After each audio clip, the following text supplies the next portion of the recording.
I'm Carol Tantow. I work at Sojourn, providing services for victims of domestic violence.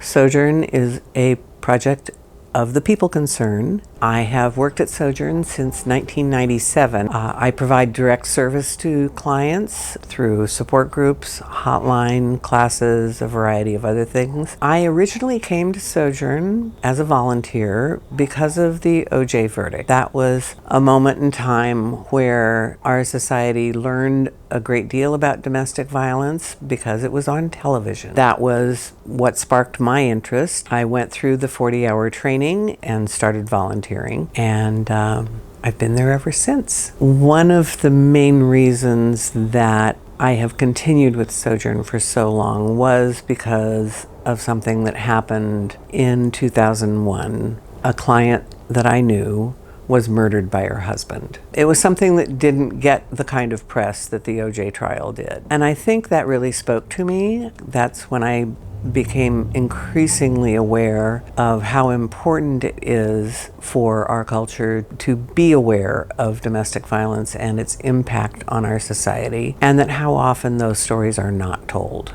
The client had actually done everything that she was supposed to do. She had left the abusive relationship. She'd gotten a restraining order.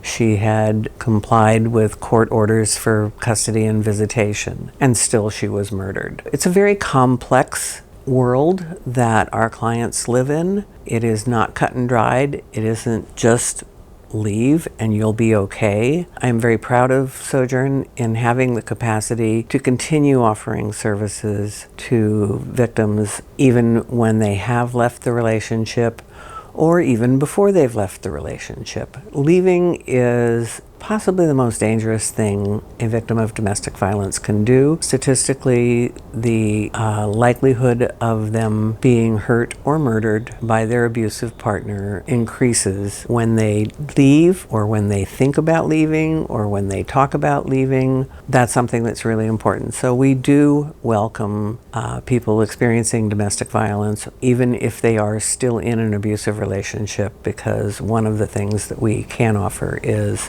help in safety planning around leaving. I find Sojourn to be a wonderful place to work because we do have a history and a sustainable program of services for victims, and I'm very proud of that.